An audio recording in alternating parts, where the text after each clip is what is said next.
Prévoit Sud Radio. Déflagration suivie de plusieurs autres. Les missiles du Hezbollah stockés ici explosent les uns après les autres. Maintenant, voilà que M. Netanyahou menace le Liban, capable de faire Beyrouth, la capitale du Liban. Que l'armée israélienne avait reçu l'ordre de poursuivre le combat avec la force nécessaire. Le Hezbollah est humain. Il a placé des roquettes au sein de garage. Pendant ce temps, les avions de combat israéliens décollent les uns après les autres pour enchaîner les frappes au Liban. Benjamin Netanyahou a ordonné à l'armée israélienne de maintenir sans relâche ses rations militaires au Liban. Au cessez-le-feu de 21 jours formulé par les États-Unis et la France. En vrai, est-ce qu'un cessez-le-feu semble utopique? Craignez-vous un conflit de longue durée au Liban et à Gaza? Et à cette question, les USA et la France peuvent-ils peser pour obtenir un cessez-le-feu au Proche-Orient? Vous dit-on à 80%. Vous voulez réagir? Manu attend vos appels au 0826 300 300. Et Jean-Baptiste Noé, rédacteur en chef de la revue Conflit, est avec nous. Merci d'avoir accepté notre invitation. Bonjour. Bilger. Il me semble que la volonté affirmée de Netanyahou dans les prochains jours, dans les prochaines semaines, d'envahir le Liban ne peut discuter. Enfin, elle me semble évidente. Les États-Unis et la France n'ont manifestement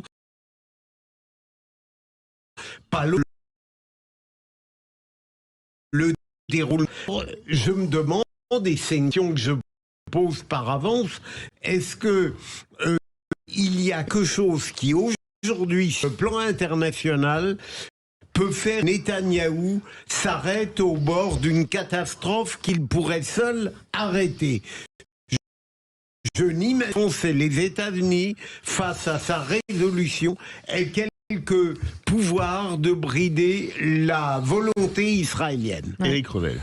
Moi, je pense que ni Joe Biden ni Emmanuel Macron, pour des raisons différentes que j'essaie d'expliquer, n'ont le pouvoir d'avoir une décision peut-être d'aller au Liban avec Tsahal.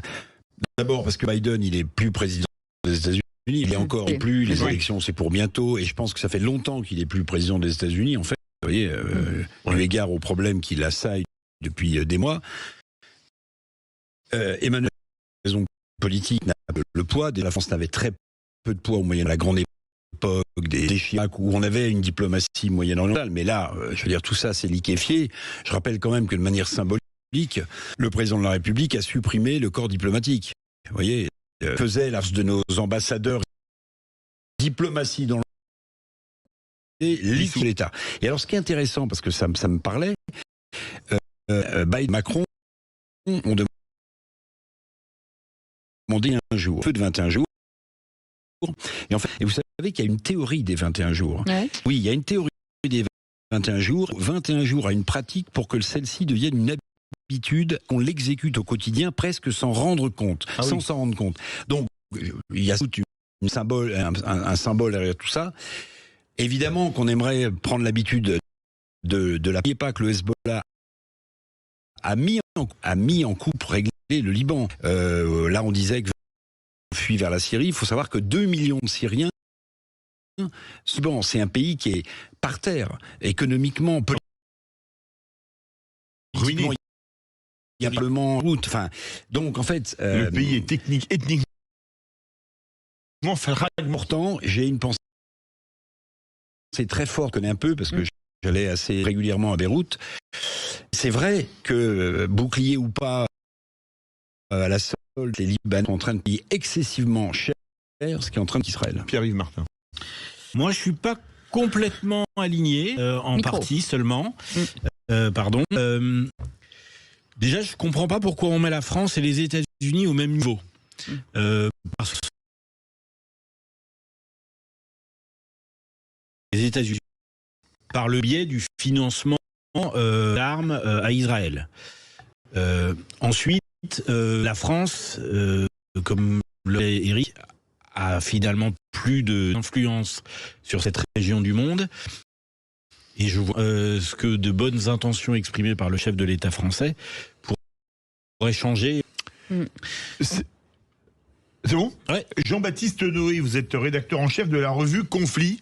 Vous avez entendu Philippe Bilger qui dit qu'est-ce qui pourrait arrêter Netanyahou? La France, est-elle encore une influence ou pas au Proche-Orient? Vous avez entendu Éric Revel. Qu'est-ce que vous pensez de ce qui vient d'être dit? Et c'est tout à fait juste. Et pour compléter, on est dans un conflit existentiel côté israélien. Et c'était en fait la deuxième phase de la réponse à l'attaque du 7 octobre 2023. Donc la première phase, c'était le Hamas à Gaza. La deuxième phase, c'est le Hezbollah qui est au Liban, notamment dans le sud du Liban. Et donc, comme pour Netanyahou et pour les cadres israéliens, c'est un conflit existentiel, ils ne peuvent pas l'arrêter puisqu'il s'agit de protéger l'existence même d'Israël, Hezbollah, régulièrement sur le sud d'Israël. Donc, pour eux, on est dans une logique qui n'est pas notre logique à nous. Ils regardent les choses avec un autre regard que pour eux d'éradiquer Hezbollah. Le Hezbollah qui c'est un peu le lierre qui tient le mur au Liban, c'est-à-dire que non seulement mais il détruit aussi le Liban au même moment. Il fournit aussi de l'aide ou des emplois. Et puis vous avez aussi l'Hezbollah, c'est l'Iran, puisque le Hezbollah est une milice entraînée, financée par l'Iran, et l'Iran est aussi une menace existentielle pour Israël. Donc c'est dans ce cadre. Beaucoup de gens, Jean-Baptiste Noé, même très favorables à la cause d'Israël, Netanyahou est le pire homme politique d'Israël. Est-ce que, à votre avis, ils ont raison et est-ce que Netanyahou a des desseins pervers dans cette étrange politique dont on ne Prendre d'abord, vous avez l'opinion d'Israël hors Israël, mais Netanyahou est élu qui compte, c'est surtout l'avis des Israéliens. Il y aura des élections législatives dans 2 ans, et donc Israël qui trancheront la question.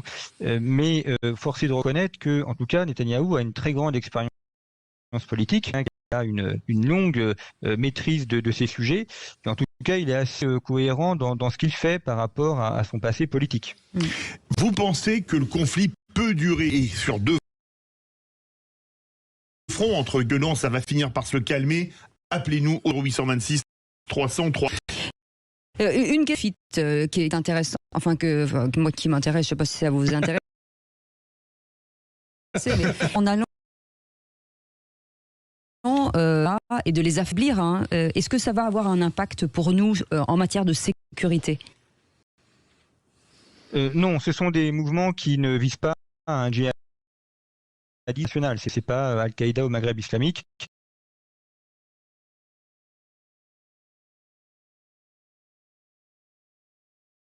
Parfois de modèles, on l'a vu dans des manifestations Sciences Po, certaines universités, vous avez des étudiants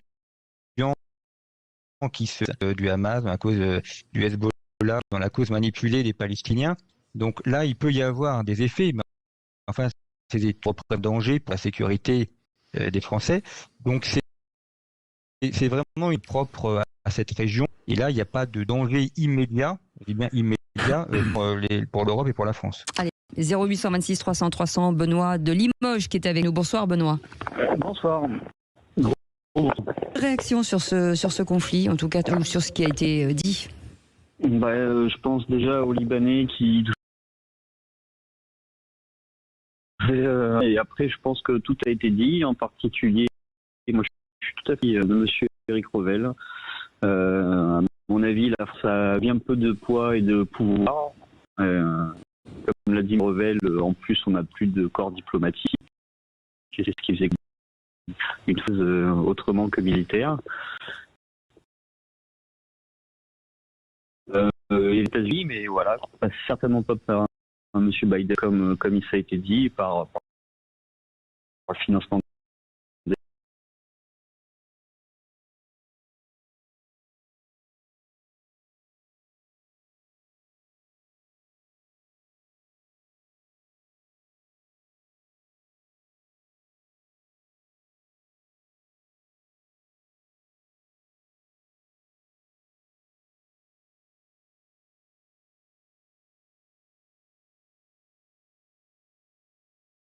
Oui, c'est ça qui est quand même catastrophique. C'est qu'on a laissé pourrir quand même des situations depuis des décennies, quoi. Alors, reste avec nous, Benoît. Jean-Baptiste, on ne peut pas imaginer les USA réduire leur aide militaire à Israël. Non, ils vont continuer, mais alors, il y a un gros problème qui se pose aux États-Unis. Aux élections présidentielles du mois présent, les juifs américains étaient démocrates. C'était un bastion important des candidats démocrates. Mais vous avez, depuis quelques années, le développement d'un électorat musulman, notamment dans des États qui peuvent basculer côté républicain, côté pro-palestinien, et donc des démocrates, alors même qu'ils votaient démocrate. Et donc, pour Joe Biden, ou Kamala Harris, ils sont dans une position extrêmement difficile. Cette élection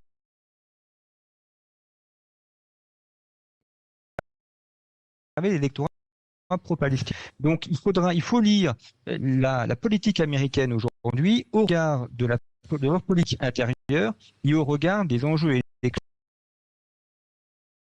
J'avais 2 points sur lesquels je voulais réagir. Kamala Harris avait rencontré Benjamin Netanyahu il y a 4 mois et qu'elle avait exprimé devant lui cause palestinienne. Donc du coup, pas du tout sûr où on n'est plus du tout les États-Unis continueront à financer Israël. Et le deuxième point qui est une question, est-ce que dans ce contexte international particulier,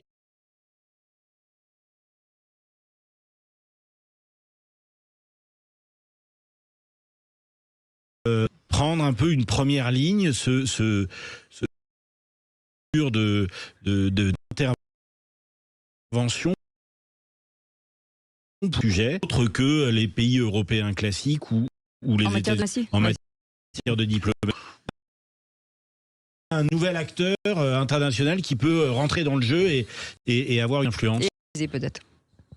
Alors, il y a 2 acteurs au niveau local, c'est l'Arabie Saoudite et la Jordanie. La Jordanie officiellement soutient la cause palestinienne, a aidé Israël à intercepter les missiles iraniens.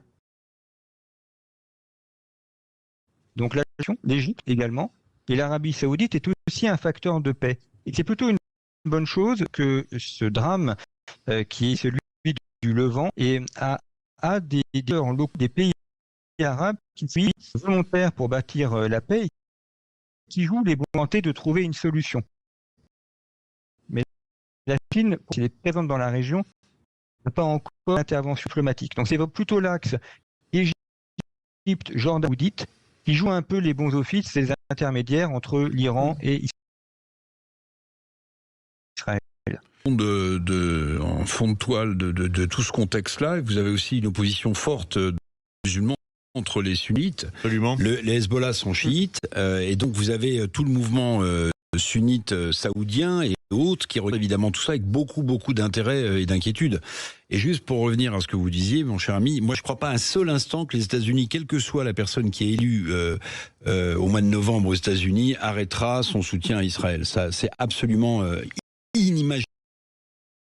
Parce que ce intrinsèque de l'État juif qui joue sa survie comme en permanence, noyé dans musulmans, si les Américains décidaient d'appuyer militairement, ou en tout cas de menacer militairement, je pense que Israël serait dans une situation, enfin je ne sais pas ce qu'en pense Jean-Baptiste, mais ça semble absolument d'imaginer Kamala Harris qui dirait j'arrête mon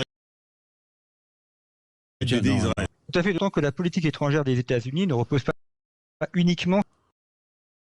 Il y a l'euro et donc les États-Unis à moins de voix que le président de la République française. Mais alors, une question, Gaza, ça fera 1 an dans quelques jours.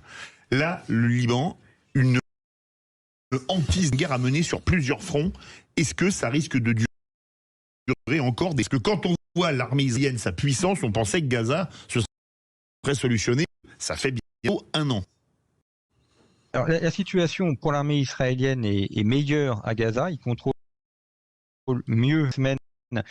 Ils ont placé des unités de régiment de Gaza vers la frontière nord du Hezbollah. Mais si la situation militaire le Hamas a été très fortement, mais il n'est pas éradiqué. Et effectivement, mais ça c'est un problème existant pour Israël. C'est pas les moyens militaires, techniques et financiers de tenir sur deux fronts.